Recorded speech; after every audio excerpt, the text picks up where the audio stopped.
Perkenalkan, nama saya Kafir Wipariki dengan NIM 2012285. Kami dari kelompok 1 dari kelas 5C PAI dan MK Usul Fikih dengan dosen pengampu Ibu Rina Juliana MPDI. Dan kami akan membuat dialog interaktif mengenai materi bagian pertama Usul Fikih.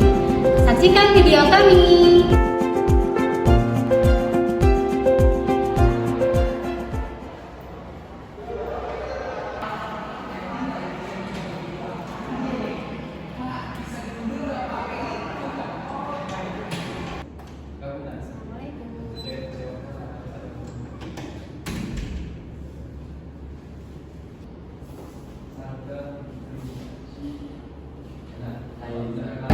Hai dalam kota barat yang kita membaca kitab Muhammadiyah Al-Awaliyah bagian pertama.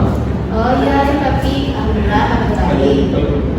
Saya baru baca di bagian pertama usul fikih. Dan saya kurang paham tuh di bagian definisi usul fikih sama istilah definisi usul fikih. Bisa nggak kami menjelaskan misalnya? Oh iya, tentu, mari kita bahas. Jadi definisi usul secara bahasa al-aslul lughatan ma buniya alaihi ghairuhu ka aslis sajarati ay asasihi wa aslus sajarati ay tarkuhas sa bitu bil ardi fa usulul fikih asasuhu. Adapun definisi usul fikih secara bahasa atau etimologi ialah sesuatu yang di atasnya berdiri sesuatu yang lain. Seperti asal pohon maksudnya dasarnya, adapun asal atau dasar pohon adalah akarnya yang berada menancap ke bumi. Seperti itu pula Pak usul fikih, dasarnya adalah fikih. Jadi definisi usul fikih secara bahasa berasal dari kata asal yang berarti akar atau dasar. Dalam konteks ilmu usul adalah fondasi yang harus dipahami agar bisa dimengerti cabang-cabang ilmu tersebut. Sebelum memasuki definisi usul secara istilah, ada juga definisi al-furu' secara bahasa, yaitu al-far'u ma buniya ala ghairihi kafuru is sajarati li asliha wa furu'il fikihi li asli usulihi. Adapun definisi al-furu' secara bahasa etimologi ialah sesuatu berdiri di atas sesuatu yang lain, seperti cabang atau ranting. Pohon berada pada asalnya, atau pohon seperti itu pula cabangnya fikih berada pada usul fikih. Definisi usul secara istilah yaitu wal aslus istilahan yuqalu ala dalili wal qaidatil kulli wa qaidatil kulliyah kaqaulihim aslu wujubis sholatil kitabu ad-dalilu ala wujubiha al-kitabu qala Allah ta'ala wa aqimus sholat. Sedangkan definisi usul secara istilah atau etimologi ialah sesuatu yang diucapkan atas dasar dalil dan kaidah secara kuliah. Seperti pendapat para ulama, adapun asal atau dasar hukum wajib sholat adalah Alkitab atau Al-Quran. Firman Allah Ta'ala dalam surah Al-Baqarah ayat 43, wa aqimus sholata wa atuz zakata warka'u ma'ar raki'in. Dan laksanakanlah sholat, tunaikanlah zakat dan rukulah beserta orang-orang yang ruku. Dari ayat di atas dapat dijelaskan untuk menekankan pentingnya mendirikan sholat dan memberikan zakat. Ayat ini menginstruksikan umat Islam untuk secara konsisten melaksanakan ibadah sholat dan menunaikan zakat sebagai bentuk kepatuhan kepada Allah. Hal ini menunjukkan bahwa sholat dan zakat adalah dua pilar utama dalam praktik keagamaan yang mencerminkan iman dan tanggung jawab. Itu sekian definisi usul secara istilah dan firman Allah menurut ayat Al-Quran. Jadi secara istilah dapat saya simpulkan, ilmu yang membahas tentang sumber-sumber hukum Islam seperti Al-Quran dan Sunnah serta prinsip-prinsip atau kaidah yang digunakan untuk mengambil hukum dari sumber-sumber tersebut. Ini berarti kita tidak hanya mempelajari teks tetapi juga menginterpretasikannya. Maksudnya menginterpretasikannya itu kita bisa dapat menjelaskan, memahami dan menyimak apa yang ada dalam kitab tersebut dan ayat-ayat firman Allah tersebut dalam Al-Quran. Nah, lalu bagaimana dengan fikih? Apa definisi fikih secara bahasa dan definisi fikih secara istilah yang kita ketahui dalam kitab Mabadi Al-Awaliyah? Nah, iya Fi, di dalam kitab Mabadi Awaliyah di situ ada bahasa, yaitu al-fiqih lughatan, al-fahmu fahimtu kalamaka ay fahimtu.